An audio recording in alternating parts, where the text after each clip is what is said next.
Thinking about making this whole little dance intro where we have a musical intro and all of my guests have to dance with me lately because that's just the kind of person I am. So I'm glad you dance with me. Welcome back to another episode of the Inner Tapestry Series with myself and Red MoonEagle. I am so delighted to talk about the Creatrix season today because this is big collective stuff. So before we orient into what the heck Creatrix season means, Red, would you be so kind as to introduce yourself? Well, my name is Red MoonEagle, and I am the psychic catalyst. I am a healer's teacher, teacher's healer, healer's teacher. um, and I am a little bit of a lot of things. So uh, I think that's about it for today. I want to dive into the meat of things. I don't even have a very good introduction And today. that is totally fine. We're here to talk. So I'm Safrianna, Luna, the queer spirit guide, in case you are not familiar with me. And I consider myself a shadow alchemist and a dancer of light and shadow, and also very many things, multi-passionate. And yeah, so I identify as a creatrix. And this word was first introduced to me by Saoirse Claire McGovern, who is the founder of the Starchetype system. She had this intense download of these energy blueprints that talk about how we relate to the 3D and the 5D. And as Red and I have been talking about, 3D and 5D ultimately is like light and shadow and this dance between them. And so I've had this entire new framework drop in about what it is that Creatrix imprints do. And so as I was introduced to it by Saoirse and the star archetype system, a creatrix is a person who plays with timelines. They're timekeepers, they're creators, and they're meant to help guide the collective towards the highest timeline, the highest good of all, which we are in very much dire needs of right now. And they work with all the other star archetypes to make sure that it is for the highest good of all, that everybody is being met. And Creatrix season starts on 3-3 with the portal that she calls the loom, where we're pulling through. Literally, we are looming the tapestry of the timelines and the universe and all of that. So, this is a super potent packed time for collective healing.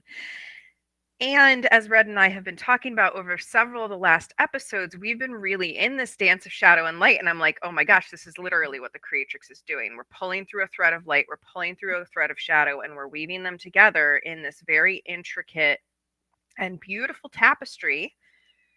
And then hoping that, that other beings don't come in and try and undo it, right? Like we're trying to lead for the highest good of all. So what was coming through is like how much shadow and light healing has been taking place. This has been something that Red and I have been talking about pretty constantly in the Body of Nine community, in our own conversations, just everything shadow and light. And so I wanted to talk today about collective healing, the power of this portal, and what it means to weave and create a better future for people. So, I'm curious what's coming through for you as I sort of give my background of Creatrix Red, because I'm like seeing just massive levels of shadow coming up for people, especially around family and work and the way that they've always done things. And so humanity right now is kind of struggling to like contend with this new reality that's starting to come in.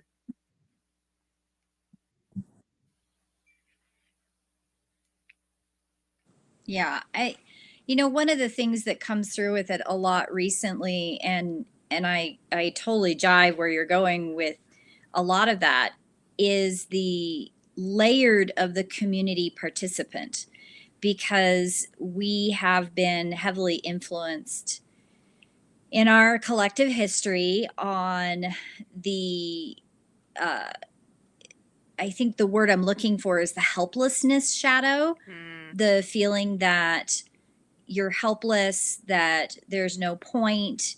Um, why bother? There's a whole shadow. I'm going to use a word that bubbled up. The shadow alchemical process of collective um, disillusionment, right? And that shadow piece is very difficult to overcome as an individual, right? And how do you participate without contributing to how do you contribute and play within the shadow and light flow that needs to happen, right? Yeah. And things this year, especially in the world out and around us, is that participation is going to be key. And we have to come together to do that. And this creatrix energy, from the way you were talking about it, is very much those of us that understand that you have to follow through the flow of that shadow and light journey, and you can't wallow in the helplessness, hopelessness. Well, why bother? There's nothing I can do to contribute. There's nothing I can do to change the thing. Not only do you have to, you are obligated to. You can make this journey of going from third to fifth dimension a mental, spiritual mind game all you want, but it requires your human body and your emotional connection flow and the community. And when I go back to the wheel, I go to, body, mind, spirit, emotion. And what's outside the wheel is that community piece, and we miss it. And we all are obligated to participate in it. You can't give in to the shadow of helplessness. Yeah, collective healing is the most important thing that I think we need to be discussing right now. And Red's referring to a incredibly powerful document she's working on, where she's breaking down all of these layers of being human. And so if you'll picture a, you know, a wheel cut in 4 slices of the pie, and that is us as an individual, our mind, body, emotion, spirit, and then the outside being held is this community container. And it's like we can't help but touch the community, and the community can't help but touch us. And so what we're doing within is having an impact on everyone that we touch. And what everyone else is doing within themselves is having an impact on us. And so this is where this ownership piece, the word ownership has been coming through me so much lately. This ownership piece of what we are doing, how we're showing up, how we're doing our healing work, how we're dancing with light and shadow. Because if we're like, I'm not going anywhere near the shadow, I'm just not going to touch it, then hopelessness ensues, right? Because we're like, I just can't do anything with that. It's I don't know what to do, so I'm helpless. I'm hopeless. I can't, right? We get into this I can't. And so it's important to remember that we can, because other people have done it, right? We've seen other people take ownership and step into alignment. And so that's where we really get to lean on the community support to see how are other people threading healing for themselves, and like what parts work for me and what don't. It's been a really challenging time for the collective. There's so much violence in the world right now, right? When we think about it, it's overwhelming. And something that's been a big topic in our household is this: if we zoom all the way out to the big picture and we see everything that's on fire, we recognize that we cannot tackle that alone. And so we can get overwhelmed and we can shut down and be like, well, there's nothing I can do. I might as well just sulk about it, right? And then we get into that powerlessness. But if we realize, okay, wow, this is big, the world's on fire, I need to take care of myself and my community so that we can go forth and actually do something to make the world a better place, not wallow and stew, but actually move toward this collective healing piece. I can't talk about it enough, how important it is to do this inner work so that we are resourced to help others.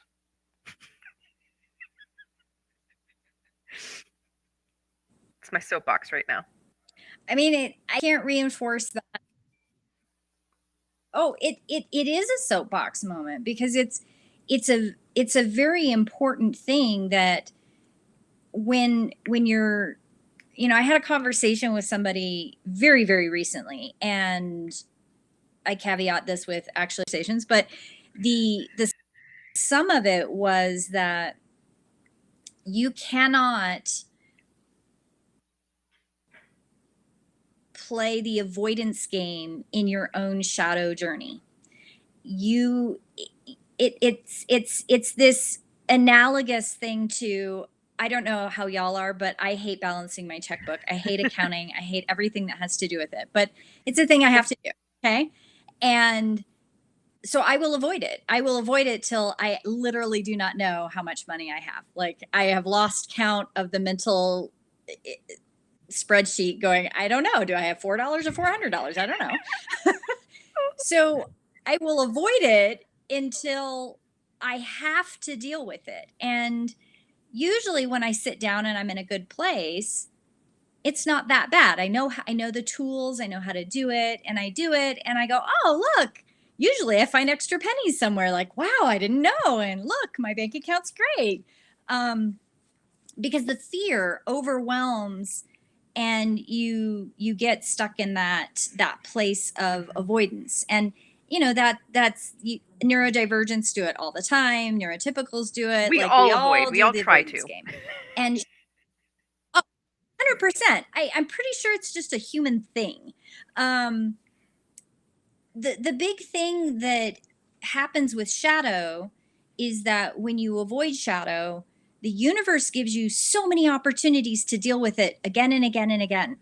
And if you're not ready the first time around, it's okay. There's no judgment. Universe doesn't care. I mean, universe doesn't have a judgment hammer on the other side saying, "Oh my God, you didn't deal with this, so I'm going to slam you twice as hard next time." It's not really how it works. It can feel that way if you've been playing avoidance for a long time. Not what's actually happening. You're given many opportunities, and those opportunities always come with a helping hand. There's always someone in your sphere that can help you with it.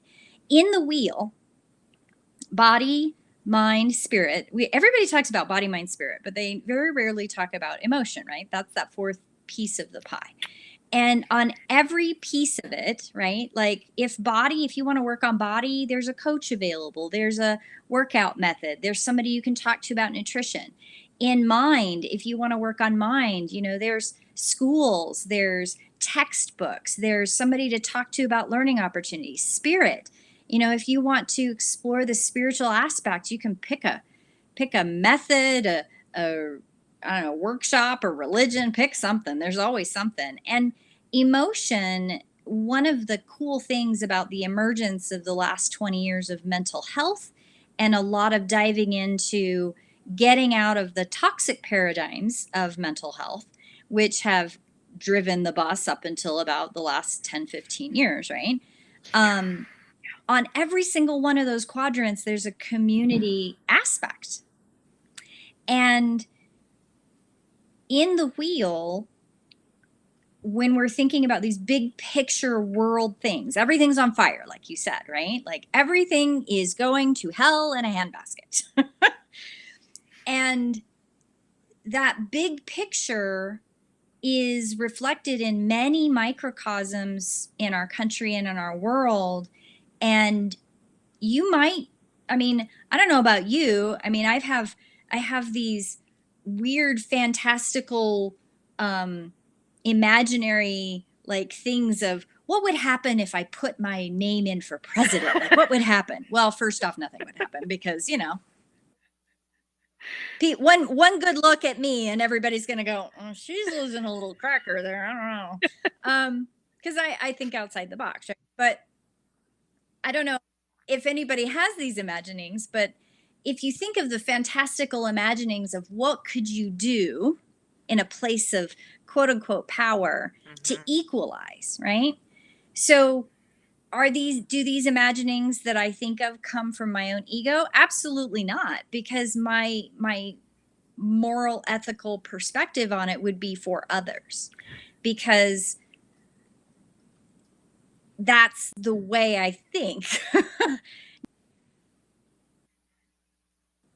What could I do locally? What can I do in the small microcosm in my community and the people I'm connected to with here? Who do I talk to? How do I participate?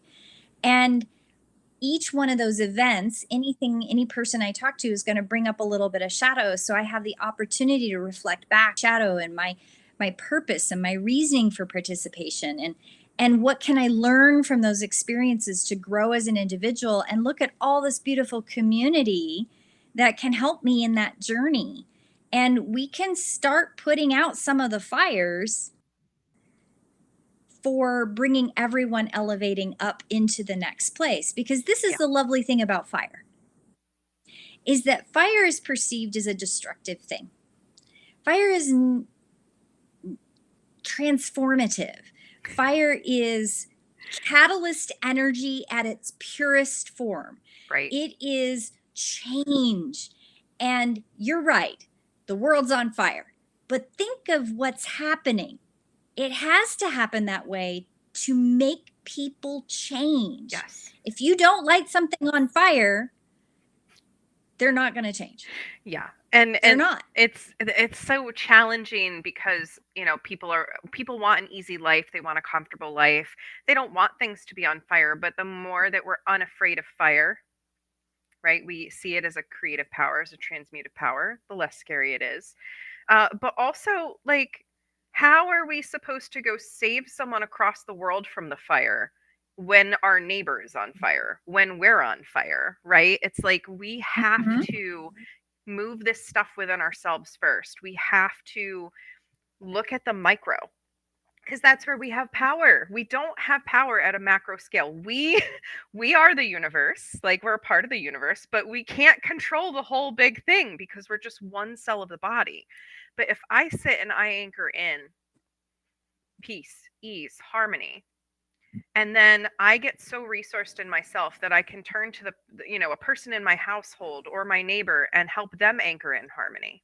And then they go forth and they help two more people anchor in harmony. And then those two people help two people. Like, then we start to actually see an impact versus when we're all spun up and we're just like, I can't do anything. It's too much. Everything's too on fire. Well, yeah, you have to put it out on yourself first, or you have to transmute that in yourself first. Also, Bobby votes for Red and Saffi 2024. He said in the comments. So I don't think I'm eligible to run for president or vice president yet, but this year. So Why not? Oh, you haven't hit the age thing, have you? I'm literally that this year. This year. So This year. So why don't we go for it, Safi? We'll just go for it. Just go for it. We can do that. Just go put ourselves in the ballot. Let's go. I love it. Why not? I mean, you know, weirder things have happened. Yes. We are a weird thing happening to the earth, and I love that. I've been I made a little graphic post the other day. Now I don't have social media to go post it on right now. I've got my blog, but oh no. I made a that's a whole other topic. But I made a little graphic that says like I am the glitch I want to be in the matrix, right? Like I am here to be the weirdness and to distort it, and that's part of this creatrix energy. Is I was journaling about this morning. I might have to write a whole piece about it. Just like the natural numbers, none of us are alone in our function, right? Like even in our neighborhood, there's going to be other people that match our natural number. Same thing with the energy types and the imprints that we have, the different blueprints we have. There are others that have a similar role. So I had this like, it wasn't an aha, but it was just an integration of it this morning of like, I'm not the only creatrix. It's not my job to solely pull through all of the codes for the the timelines of humanity. No. But one of the experiences of people who are really in that creatrix mode, and everyone, just like everyone can be in a natural number, any natural number by learning it, anyone can subtype into any other energy imprint to do work at some point. But most creatrixes have this sense of like feeling alone because they're the ones that go ahead and try something first, and then they turn around and they look at their collective and they're like, it's okay, you know, I already stumbled through all of the nails and cleaned them up. No more glass, so you can come through now. Yes. And that's a very lonely feeling. Like if you are a person in your family that this is you're the first person moving ahead, it's tremendous, and you're not alone. Yeah, I think the alone part if you take alone, the word alone, the feelings of being alone, and you add them into any of the natural number shadow paradigms, you add them into any of the astrological shadow paradigms, you add alone all by itself into any of these paradigms, you're going to have a magnification of shadow. Because the reality is that we as spiritual entities, and back to the wheel, like that community piece on the outside, if you're not feeling like you have that connection through the wheel of your life, it can make that exponentially feel so much stronger. And talk about shadow experiences. One of the most powerful shadow experiences I had many, many years ago, as I wrote a couple poems about it, actually, because I was going through writing the poetry thing. And I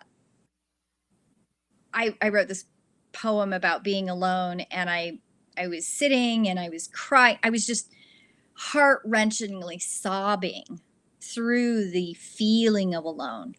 And my primary guide, I felt him, and he said, you know, you're never alone because you always have us. And I went, well, I know, but you're not in a body. And he goes, so what's the problem with that? And I went, what do you mean? And he goes, well, just step through. And I went, oh, it was just this moment of, oh yeah. And I have literally never since that moment had the same depth of aloneness, because when we live the wheel, when we're truly connected into the wheel, we aren't alone. If you're self-isolating in your apartment and you're still communicating through the computer with someone, you're not alone. You always have guides, you always have helpers. And I can see why the Creatrix, from the way you're talking about, I can see where the Creatrix paradigm can seem as though you're the only one that seems to be able to see it, know it, hear it, feel it, taste it, touch it, that catalytic, fiery opportunity, right? You see each new thing as an opportunity, where other people look at opportunity and their shame, fear, disappointment shadow, that paradigm comes through. And there is a quality of people who, I've met them, they're amazing. There are these amazing individuals. I love having them in my life, where they love to have people around them all the time. And I think that's amazing. Extroverts. Oh. Because that's right. And it's funny because when people who get to know me sometimes are like, you're such an extrovert, Red. And I'm like, I think I'm like a little bit in between extrovert and introvert, because my husband is an introvert, and compared to him, I am definitely an extrovert. but there's a quality of how you travel through the wheel, through this shadow. And I really wanted to get back to in the chaos of the world, the fire of the world, everything's blowing up. And if you're somebody who knows, like, that something has to be done, right? You know that it can't continue the way it is, 100%. And wherever you know that in your body, wherever you know that in your mind, body, spirit, emotion, doesn't matter. But reach out, talk to somebody. That person's going to know somebody. That person's going to know somebody. And somewhere in that mix is going to be this beautiful Creatrix that has gone the journey and cleaned up all the glass. There's always one. Yep. There's always one. Yeah. And that's what I love about actually exploring diversity, right? And natural numbers teaches us that.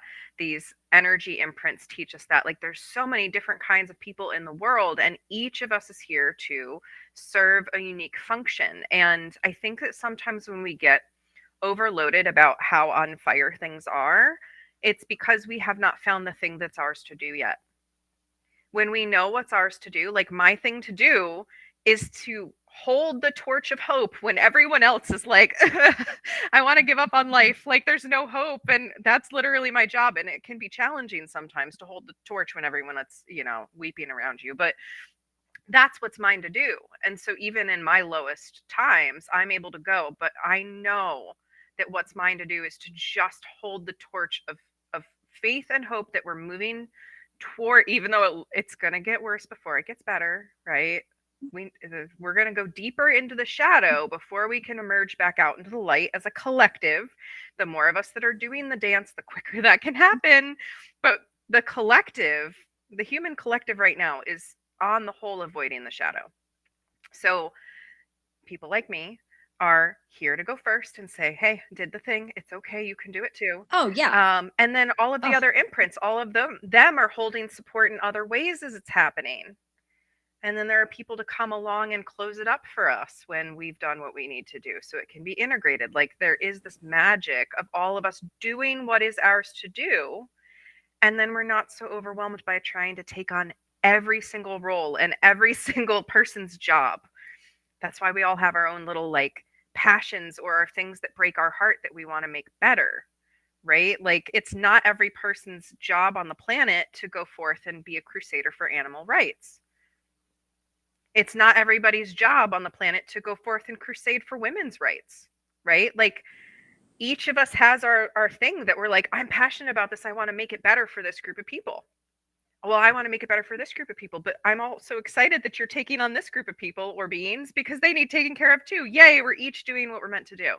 It's in this like one size fits all, we just need to fix everything, that I feel like a lot of the timeline collapse in a not so good way ends up happening, because we start trying to open all the, oh, I got to fix that and I got to fix that and I got to fix that, and there's too much distraction instead of, this is my part in this bigger tapestry, and I'm going to focus my time, attention, energy on what is mine to do. And what is yours to do?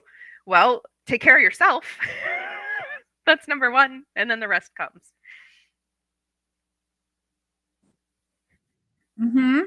Yep. Yeah, I think that the big piece about finding what it is that you are passionate about, what you want to do, in a conversation about women's rights, because I liked how you mentioned that. And somebody said, well, I'm just one woman. And I went, of course you are. You are one of half of the population. That's pretty darn significant. Mm-hmm. And if you look at what reality would we live in if half of the population had the power and had the ability and had been able to do the personal shadow work to know where to stand in their power? Like, that's a significant.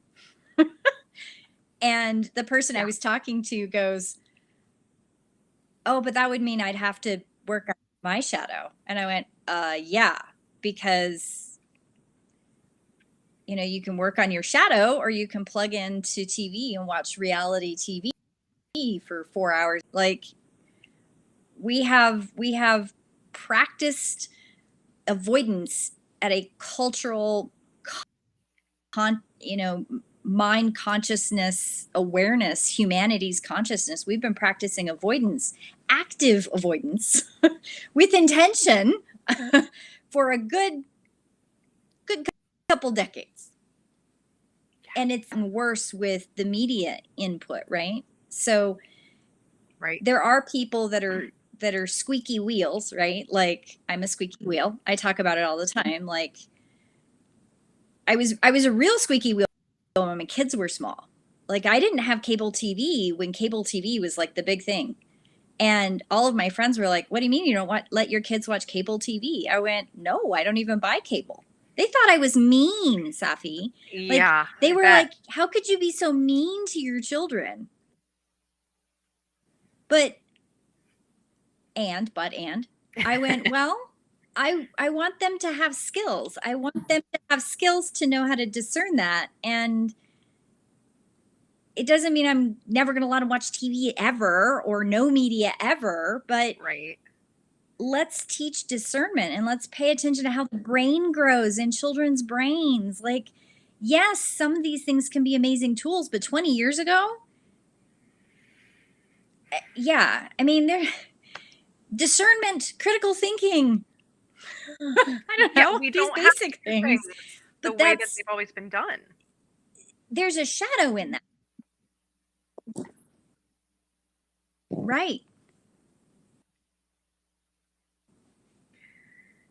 Sorry, I know that we have a little bit of lag time here, so sometimes I'm like, you wanted to say something and I stop. But yeah, like that is just a great view of that story in particular, is a great zoom into how when we aren't willing to look at what the positive or negative or the harmonized versus harmful things are, then we just automatically pass that judgment on others for doing something different. And the more that we can just anchor into the Oh, yeah. sovereignty of every single being, right? That and the uniqueness of every single being, the better we're going to be Mm-hmm. collectively. And everyone's going to go into their shadow work differently. But as we've been talking about, the avoidance of it is ultimately like the worst possible thing in it. And creating a new future for yourself takes getting a bigger picture view. Like literally, when you are going to create a new future for yourself, you need to know what you want to consciously bring forward and what you don't so much want to bring forward. And that takes actually looking and going, oh, that doesn't work for me. That doesn't work for my kids, right? That the only people we can make a call for really is ourself and our underage children who aren't of an age to make those decisions themselves. So let's make strong decisions for ourselves to begin with.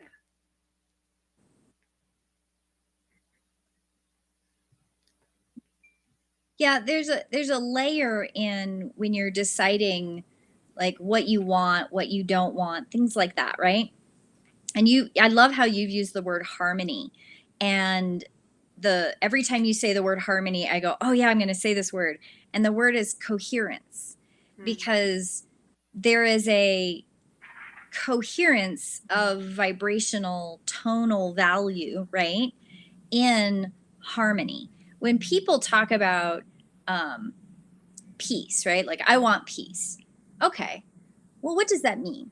And I really sat with that word decades ago, because there was the Peace Summit, and then there was that song "We Are the World."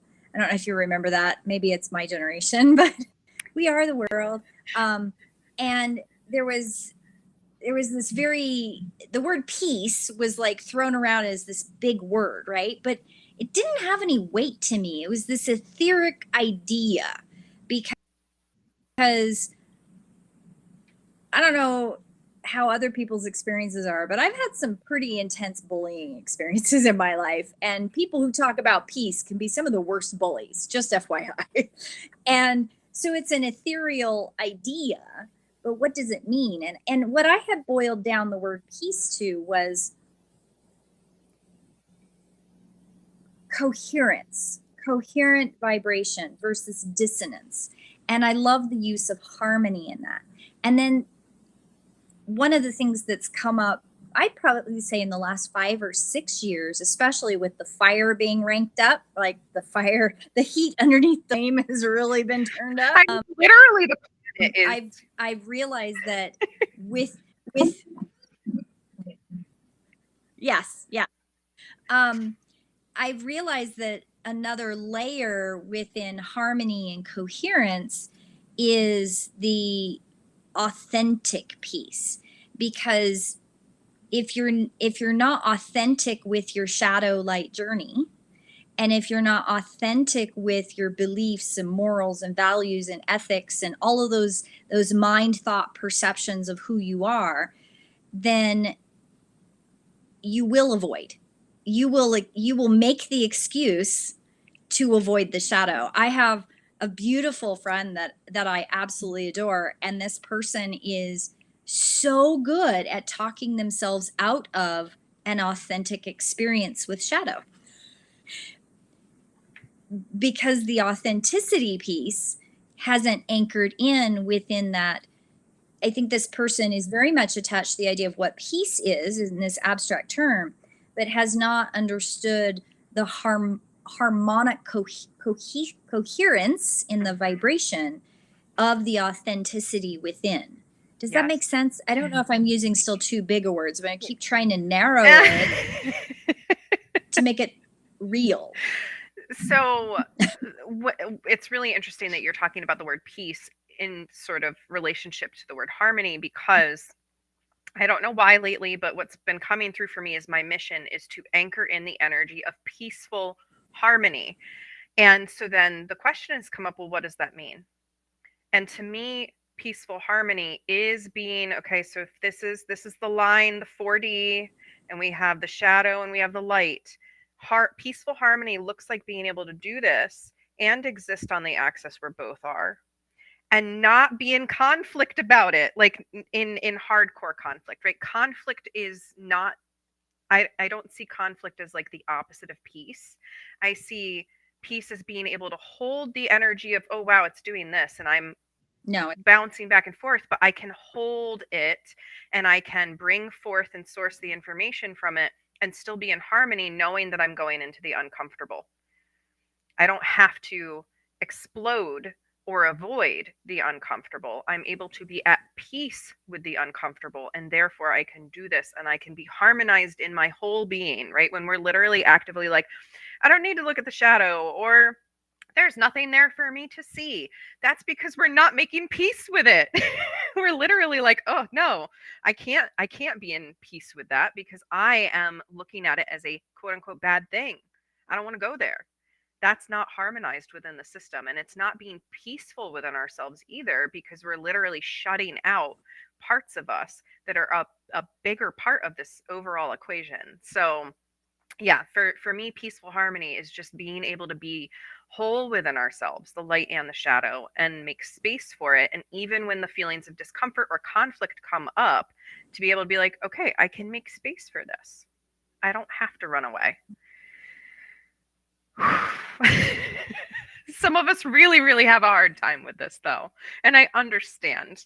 I was thinking about. Go ahead. Yeah,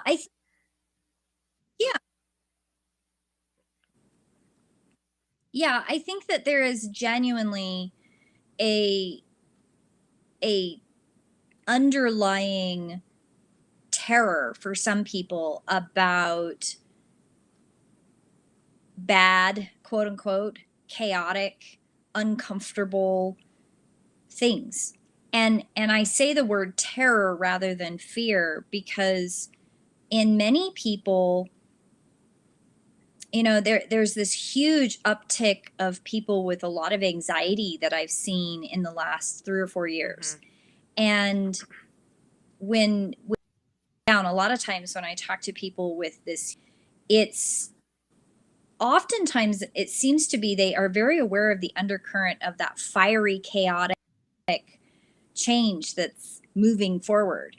And mm-hmm. there is an undercurrent of knowing that they're not prepared for it, that they know they're not prepared. At some intuitive, just visceral level, they know they're not prepared for whatever this change is. And usually those conversations end up talking about the shadow, because once you do the shadow, I use this term loosely and you understand this, the shadow work. But once you do the shadow work, that anxiety really does lift, because you you have looked the beast in the eye, so to speak, right? Like you've looked at the big scary thing that you intuitively knew that you were unprepared for. Right. And there's somebody with you, I or you or someone else who's done a lot of shadow work. They have been through the gauntlet. They've been through the journey. They've been through the big, scary, unknown thing. And they can share with you these amazing tools that really do work. They really, really do work. Yeah.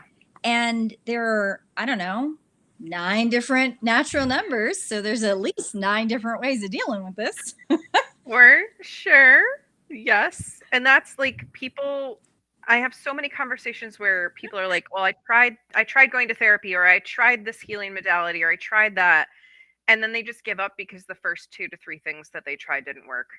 And I'm like, there's something for literally everyone.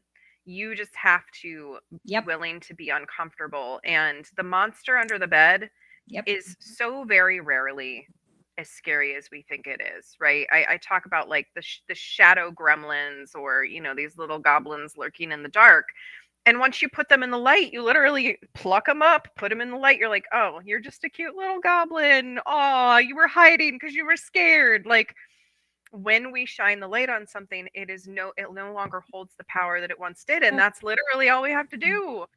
And that avoidance keeps us from dropping into that simple fact that if we're just willing to look, if we're just willing to shine a little light on it, it is not as scary as we think it is. And I say that being a person with hardcore childhood trauma, and I have gone in and I have looked at every one of these damn traumas, right? And they were not fun, not pleasant, not the kind of stuff anyone should ever live through.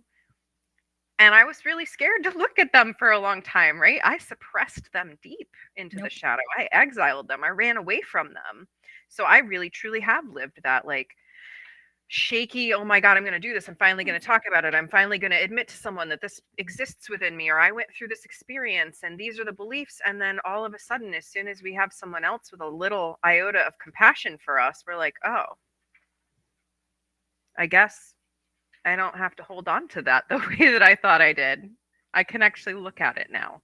And so it's that willingness, being willing to look is the most, going back to Creatrix and me being the Creatrix and feeling the season, the most important thing I need people to hear right now is if you want the world to stop doing what it's doing right now, like work on your own inner oppressor, work on your own inner parts of you that literally bully and oppress and suppress the parts of you that are vulnerable.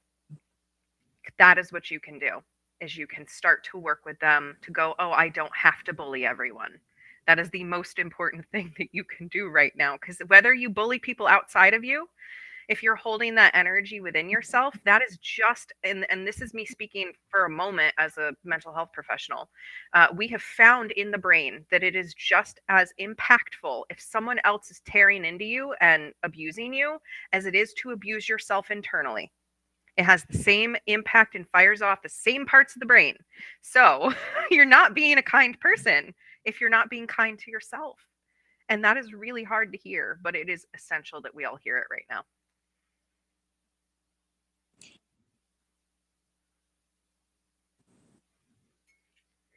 You know, I think that right there is one of the things that I really enjoyed when I started seeing in media, that I started seeing people talking about internal dialogue, people talking about how to have an internal dialogue with yourself that is positive. What are your internal thoughts about yourself? And I started seeing it, I guess, pretty strongly about 10 years ago. And I was so excited. I remember the first time I saw a meme come across my Facebook page where it was like, talk to yourself kindly, be kind to yourself, you know, forgive yourself. I went, oh my God, the world is finally getting it. And then the research about that internal dialogue, right? And I remember thinking, yes, the world is catching up. I really did. I had this explosive moment of joy that I think I carried for like 3 or 4 weeks. And everybody I talked to was like, did you see that meme? Did you see that meme? And they were all like, whoa, why are you so excited? I'm like, because I've been saying it my whole life. And they're like, oh yeah, you would, you know, like, and one of the most joyful things about this that then turned to sadness is the toxic part of that. And where somebody could take this amazing tool and turn it into an avoidance toxic thing. And I was horrified. And then I went, oh, why am I not surprised? Again, shadow. Mm-hmm. Yep. Yeah. So you do having that where you don't bully yourself, right?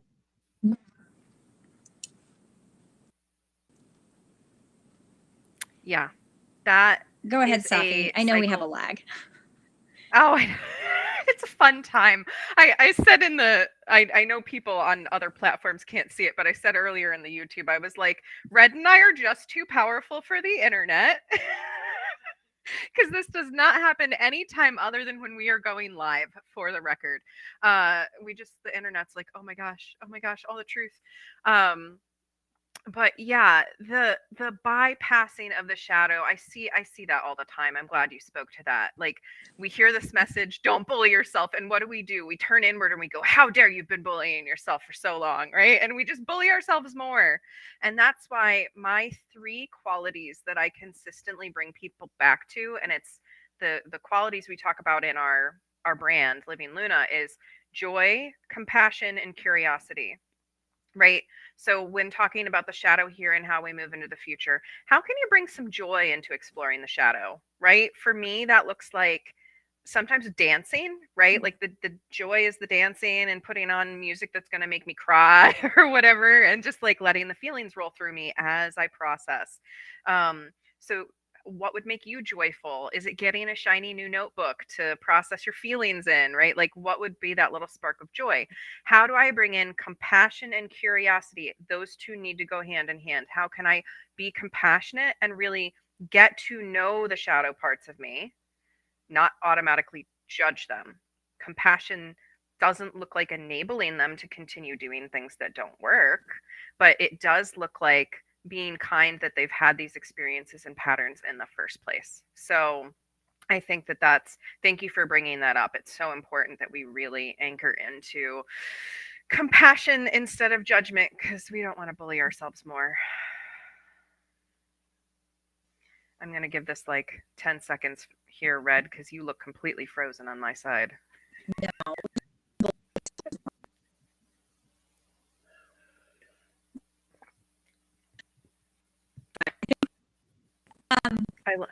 You know, I love one you, of the Internet. things about when you have that internal dialogue, and love you, internet. Please keep going. We talked about this before the episode, that this might happen. So, yes, because we were literally like, we got on and we went to click live and we were like, it's happening. The internet is not ready for this. But yeah, this whole concept of not being mean to ourselves is so important. All right, let's see if you can come back in here, Red. There we are. You look much better this time. You're like even more synced. Yay. Yes, I think we are a little bit more synced. Anyway, okay. So what I was saying about internal dialogue is when you have those internal dialogues and you're going, you know, I'm not good enough, or I'm not whatever that internal bullying dialogue is, right?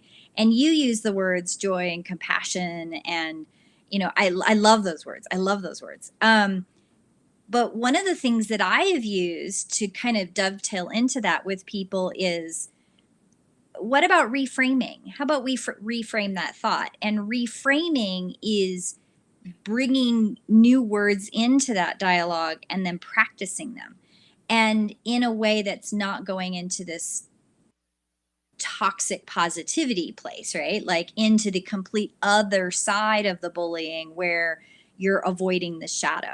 So reframing the internal thoughts in a more compassionate way and a self-loving way that is real And I've talked about it my whole life, and probably why I am extraordinarily frustrating to some of these toxic healers, toxic positive healers, is that it's got to be real. It's got to be something that's applicable. Can you use it in your day-to-day life? Is it like, don't deny your plethora and your range of emotion and your range of experience. Those are all part of the human experience.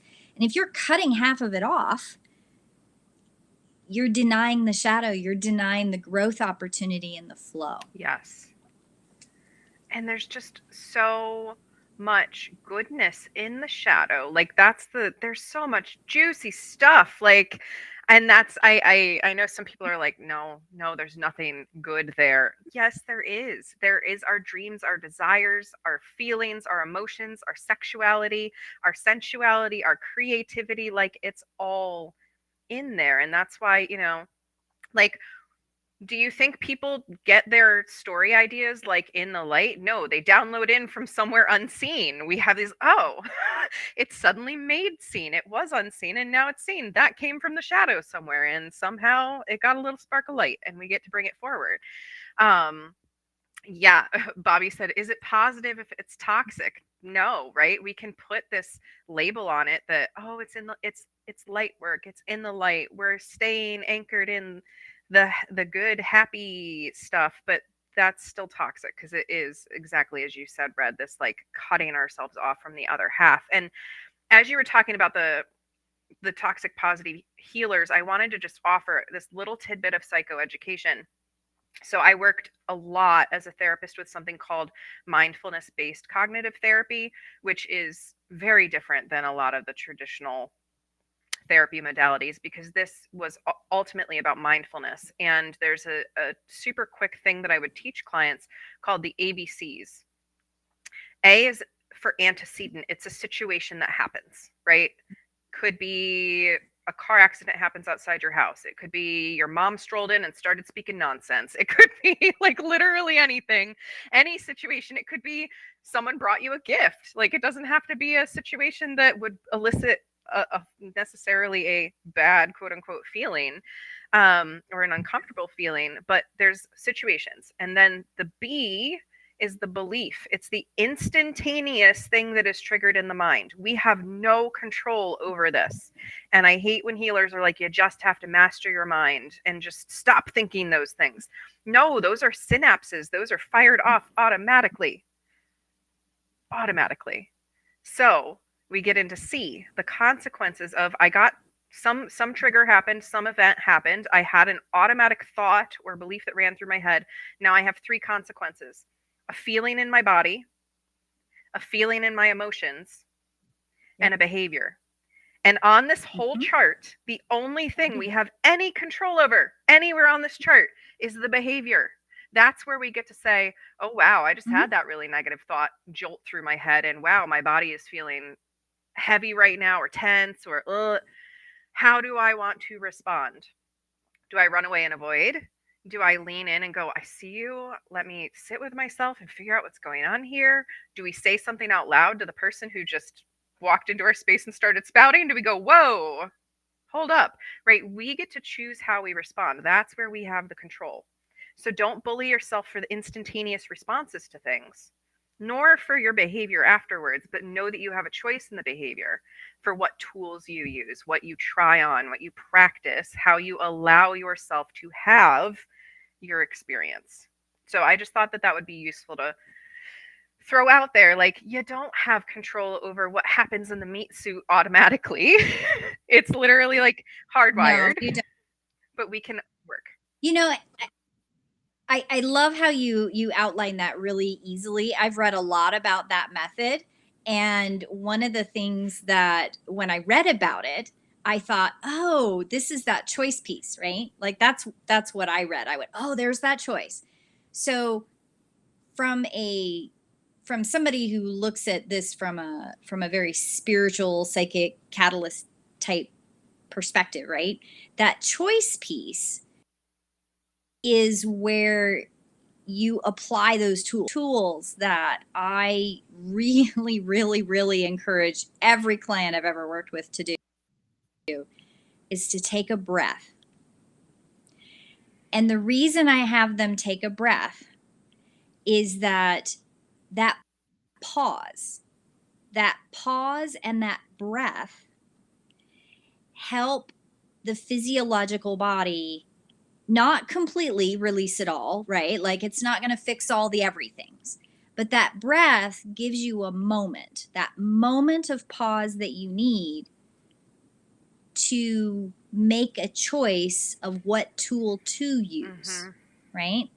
Because if you haven't taken that breath and that pause point, you're going to default. Like we know that there are behaviors in children, small children, right? Like that where you've had how the brain develops, right? Those first 5-6 years is that programming part. I mean, that's a loose way of talking about it, and we could talk about that another time. But there's a lot of research that says that how that early childhood, those first couple years is that once you kind of pass through all of those hormone changes and you get to be about 25, 26, 27 years old, all of those original programming start to come into play again. And they become, they emerge, they just kind of happen. And so if you have a lot of trauma, you have a lot of whatever it is, right? If you can take a pause point and breathe in, you can choose to, through practice and through work, right? This is part of the shadow work. You can take that pause point to choose a different path.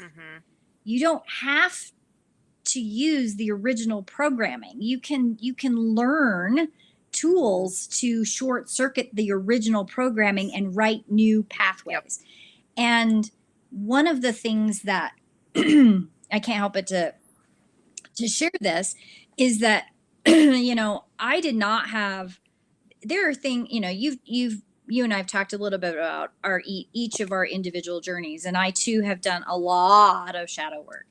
And one of the things that I have very intentionally worked on is that pause point.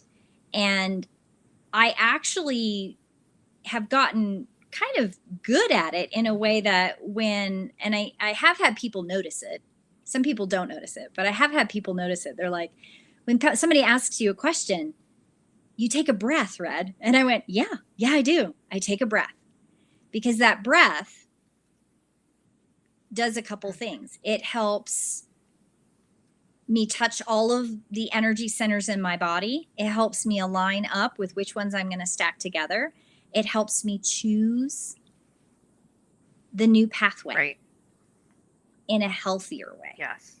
And that's when the wheel, body, mind, spirit, emotion, and community, right? It helps me connect into the full wheel. And that's part of what shadow work does. If you can dive into this and go, guess what? You can do that and you're not going to fall off the bus, I guess is what I'm trying to say. Yeah. Does that make sense? I think so. And, something I want to just touch on really briefly, because you hinted at it, is we have to slowly train our systems over time. We cannot switch the synapses overnight. We can't just ingrain it in. It's not a immediate process. And something that was coming up that I wanted to share is, like, if you're someone who's not really gone into much self-development work at all yet, which totally okay, everybody kind of comes into different things in their own times, but something that you can just start to do, let's say you watch TV, or you play video games or board games, or you play sports, right? You do something that is meant to be a hobby and relaxing. Can guarantee you, because I play video games and occasionally watch a movie, I get tense all the time playing video games because they're intense, right? And so I'll feel my shoulders going up and I'm like, ah. And so that for me is like, okay, I'm going to train a new response here. And I just take my nice deep breath and I relax my shoulders again and I go on about my game. And when I feel myself getting tense again, I do the same. And we just keep, this is the process of recommitting to ourselves, recommitting to being compassionate, recommitting to taking care of ourselves. So even if it's in the smallest area of your life where you're just, oh, wow, I noticed a little tension come in. If that's all you have capacity for right now, that's where you start. You start with where you have capacity, where you're able to notice, oh, I'm a little tense, or I'm having an uncomfortable feeling. Let me just breathe for a moment. And that is the cleanest, clearest place you can start, is just to try and bring in a little bit more noticing and a little bit more breath. So thank you for bringing that up, and I feel complete. Is there anything else that you want to share today?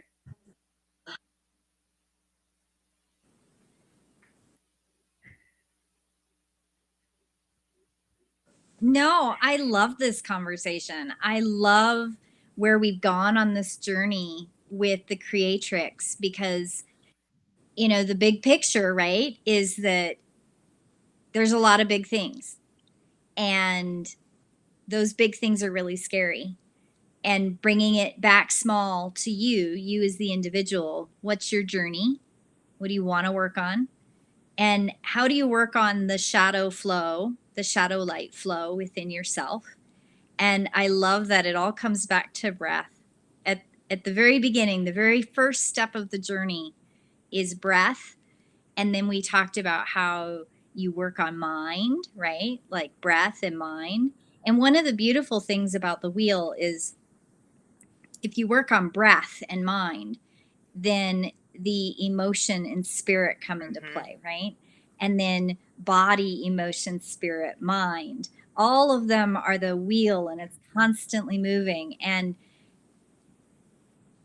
it is a big thing in the end, the big changes that emerge in your life. Yeah. That is a big thing. And it's overwhelming and it can be kind of scary.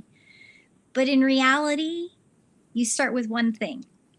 And that one thing often is breath. Yeah. Breathe into the moment and be okay with wherever you are now, today, tomorrow. You can do it, and you're not alone. You're not alone. You're not alone. We are here to support. And as always, feel free to leave us a question if there's something that you want to talk about in the future. I definitely think we should return to the topic of the breath as the vehicle for life, right? And how the breath really, as you were saying that, I was getting another download about your wheel and the community, because the breath is ultimately the container for all of that, because the universe is just inhaling and exhaling. And I could go on another spiel right now for another hour, so we're going to call it there, but we need to come back to the breath, just planting that seed. And as always, thank you. Yes. Thank you, Red, for sharing all of your wisdom and holding space with me. I so appreciate you.